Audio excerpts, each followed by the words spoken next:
Hello my dear students, আজ এটি হলো তোমাদের গ্রহরূপে পৃথিবী থেকে পার্ট 2 ভিডিও।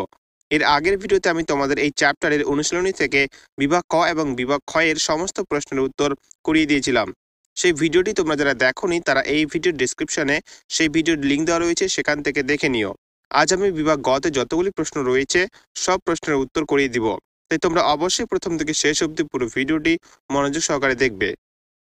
3-এর 1 নম্বরে তোমাদের প্রথম প্রশ্ন রয়েছে, নক্ষত্রমণ্ডল কি অথবা মাকি মাকি কি? উত্তর, যখন কোটি কোটি নক্ষত্র মধ্যাকর্ষণ শক্তির প্রভাবে একটি কেন্দ্রের চারধারে ঘোরে তখন তাকে নক্ষত্রমণ্ডল বলে। এক একটি নক্ষত্রমণ্ডলে প্রায় 10 থেকে 20,000 কোটি নক্ষত্র থাকে এবং বিশ্ব ব্রহ্মাণ্ডে এরকম নক্ষত্রমণ্ডল আছে 12,000 কোটিরও বেশি। নক্ষত্রমণ্ডলের আকৃতি 3 ধরনের হয়, যথা পেঁচানো বা সর্পিল, উপবৃত্তাকার বা ডিম্বাকৃতি এবং অনিয়মিত। তার পরের প্রশ্ন যে রয়েছে মাকি মাকি কি, সেটির উত্তর হলো মাকি মাকি হলো একটি বামন গ্রহ। এই বামন গ্রহরা অন্যান্য গ্রহের মতোই সূর্যের চারপাশে ঘুরলেও নিজেদের কক্ষপথের আশেপাশের বস্তুপিণ্ডকে এরা সরিয়ে বা হটিয়ে দিতে পারে না।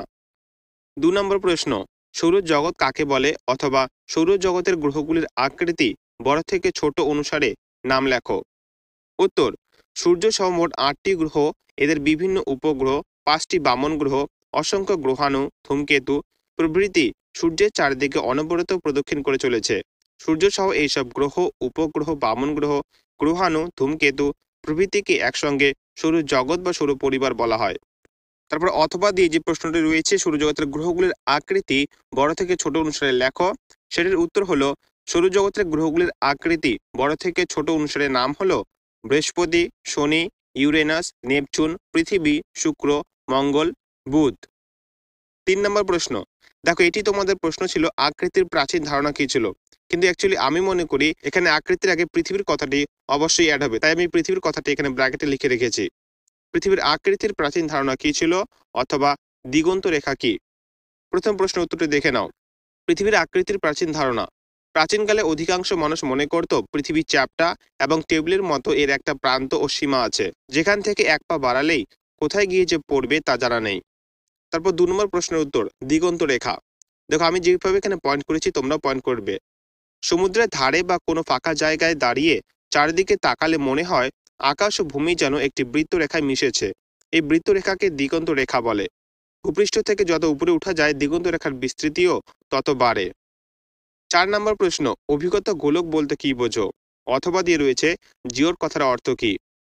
প্রথম প্রশ্নের উত্তর দেখে নাও। কোনো গোলকের 2 প্রান্ত চাপা ও মধ্যভাগ স্ফীত হলে তাকে অভিগত গোলক বলে।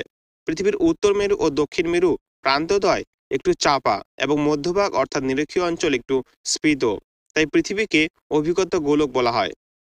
তারপর 2 নম্বর প্রশ্নটির উত্তর দেখে নাও।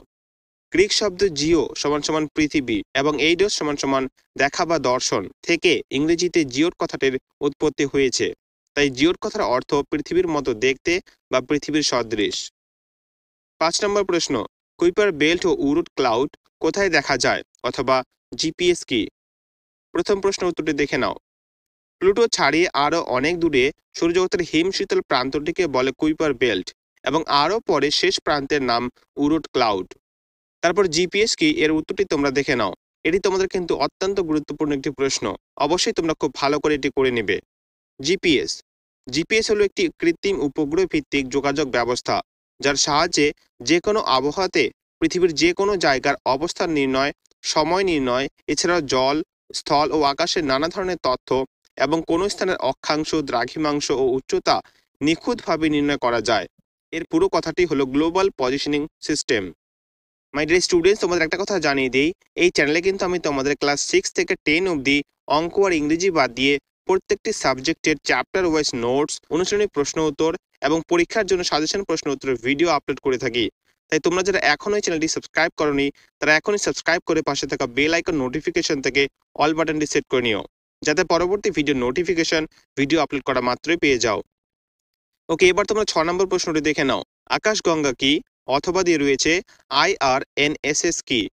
প্রথম প্রশ্নটির উত্তরটি দেখে নাও। আকাশগঙ্গা, আমাদের সূর্য যে নক্ষত্রমণ্ডলের অন্তর্গত তার নাম হলো আকাশগঙ্গা। এর আকৃতি পেঁচানো, এরই একটি বাহুর প্রান্তদেশের ভেতরের দিকে আছে আমাদের সূর্য তথা সৌরজগৎ। তারপর IRNSS কি, এর উত্তরটি হলো IRNSS এর পুরো কথাটি হলো Indian regional navigation satellite system. এটি একটি ভারতীয় জিপিএস ব্যবস্থা। 7 নম্বর প্রশ্ন রয়েছে তোমাদের, পৃথিবীর নিরীক্ষীয় পরিধি কি অথবা পৃথিবীর মেরু পরিধি কি? উত্তর, পৃথিবীর নিরীক্ষীয় পরিধি প্রায় 40,075 কিলোমিটার বা 28,555 মাইল। আর পৃথিবীর মেরু পরিধি প্রায় 40,000 কিলোমিটার বা 28,800 মাইল। নিরীক্ষীয় পরিধি কিছুটা বেশি কারণ পৃথিবীর নিরীক্ষীয় অঞ্চল কিছুটা স্ফীত হয়। ওকে, এবার তোমরা 8 নম্বর প্রশ্নটি দেখে নাও। গ্রিক জ্যোতির্বিদ এরাটোস্থেনিসের পৃথিবীর পরিধি নির্ণয় সম্পর্কে কি জানো? তারপর অথবাদে রয়েছে পৃথিবী ও বৃহস্পতি গ্রহের আকৃতি তুলনা করো। প্রথম প্রশ্নটির উত্তর তোমরা দেখে নাও। গ্রিক পণ্ডিত ও জ্যোতির্বিদ এরাটোস্থেনিস খ্রিস্টের জন্মের প্রায় 200 বছর পূর্বে মিশরের আলেকজান্দ্রিয়া ও সিয়েন এই দুই শহরের মধ্যাহ্নে সূর্যরশ্মির পতন কোণের তারতম্য বিচার করে বিস্ময়করভাবে সর্বপ্রথম পৃথিবীর পরিধি নির্ণয় করেছিলেন। তিনি 21 জুন তারিখে মধ্যাহ্নে সূর্যের পতন কোণ পরিমাপ করেন। সিয়েনে সূর্যরশ্মির পতন কোণ 90 ডিগ্রি এবং আলেকজান্দ্রিয়ার সূর্যরশ্মির পতন কোণ 82 ডিগ্রি 48 মিনিট। অর্থাৎ সিয়েনের সঙ্গে আলেকজান্দ্রিয়ার সূর্যরশ্মির পতন কোণের পার্থক্য হয় 7 ডিগ্রি 12 মিনিট। অন্যদিকে দুই শহরের মধ্যবর্তী দূরত্ব প্রায় 5000 স্টেডিয়া পরিমাপ করে দেখেন। তিনি পৃথিবীকে গোলাকার ধরে এই পরিধি নির্ণয় করেন। অর্থাৎ পৃথিবীর পরিধি প্রায় 5000 স্টেডিয়া ইন্টু 50 সমান সমান 25,000 স্টেডিয়া বা 46,250 কিমি। এবার যে তোমাদের রয়েছে পৃথিবী ও বৃহস্পতি গ্রহের আকৃতি তুলনা করো, সেই উত্তরটি হলো পৃথিবী ও বৃহস্পতি গ্রহের আকারের মধ্যে বিশাল পার্থক্য আছে। পৃথিবীর গড় ব্যাস 12,736 কিমি এবং বৃহস্পতির গড় ব্যাস 1,43,000 কিমি। অর্থাৎ বৃহস্পতি পৃথিবীর থেকে প্রায় 11 গুণ বড়। বৃহস্পতি অনেক বড় ও ভারী গ্রহ, যার মধ্যাকর্ষণ শক্তি পৃথিবী থেকে প্রায় 24.7 গুণ বেশি। পৃথিবীতে জীবনের অস্তিত্ব রয়েছে, কিন্তু বৃহস্পতিতে প্রাণের কোনো অস্তিত্ব নেই। ওকে, এবার তোমাদের বিভাগ গ থেকে লাস্ট প্রশ্নটি হলো, মহাকাশ থেকে পৃথিবীকে কেমন দেখায় অথবা দিয়ে রয়েছে বেডফোর্ড লেভেল পরীক্ষা কি? প্রথম প্রশ্নের উত্তর হলো, মহাকাশ থেকে পৃথিবীকে একটি উজ্জ্বল গোলকের মতো দেখায়। পৃথিবীপৃষ্ঠে পাহাড়, পর্বত, সমভূমি, মালভূমি ইত্যাদি ভূমিরূপ রয়েছে, কিন্তু পৃথিবীর বিশাল আকৃতির জন্য মহাকাশ থেকে এসব কিছুই লক্ষ্য করা যায় না এবং একে একটি পূর্ণ গোলক বলেই মনে হয়। তবে পৃথিবীতে জলভাগের আধিক্যের জন্য একে নীল বর্ণের দেখায়। পৃথিবীর দুই মেরু প্রদেশে বরফ জমে থাকায় নীল বর্ণের মধ্যে সাদা ছোপ দেখা যায়। আবার বনভূমির জন্য সবুজ ছোপ, মরুভূমি, পাহাড়, পর্বত ইত্যাদির জন্য ধূসর বর্ণের ছোপ এতে লক্ষ্য করা যায়। ওকে, এবার তোমাদের বেডফোর্ড লেভেল পরীক্ষার উত্তরটি দেখে নাও। পৃথিবী যে গোল তা প্রমাণের জন্য 1870 সালে A.R. ওয়ালেস নামে একজন পর্যবেক্ষক ইংল্যান্ডের বেডফোর্ড খালে একটি পরীক্ষা করেন।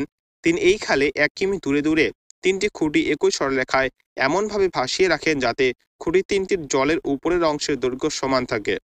এবার তিনি দূরবীক্ষণ যন্ত্রের সাহায্যে দেখলেন প্রথম ও তৃতীয় খুঁটিটির তুলনায় মাঝের খুঁটিটির মাথা কিছুটা উঁচু হয়ে আছে।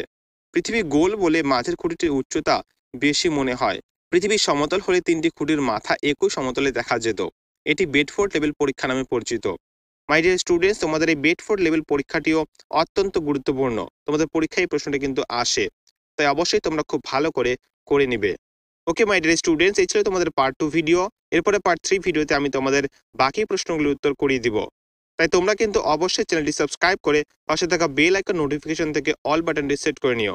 তো আজকের ভিডিও এই পর্যন্ত। ভিডিওটি কেমন লাগলো অবশ্যই কমেন্ট করে জানিও এবং ভালো লেগে থাকলে অবশ্যই একটি লাইক করে দিও। দেখা হচ্ছে নেক্সট ভিডিওতে। ততক্ষণ সবাই ভালো থেকো এবং ভালো করে পড়াশোনা করো।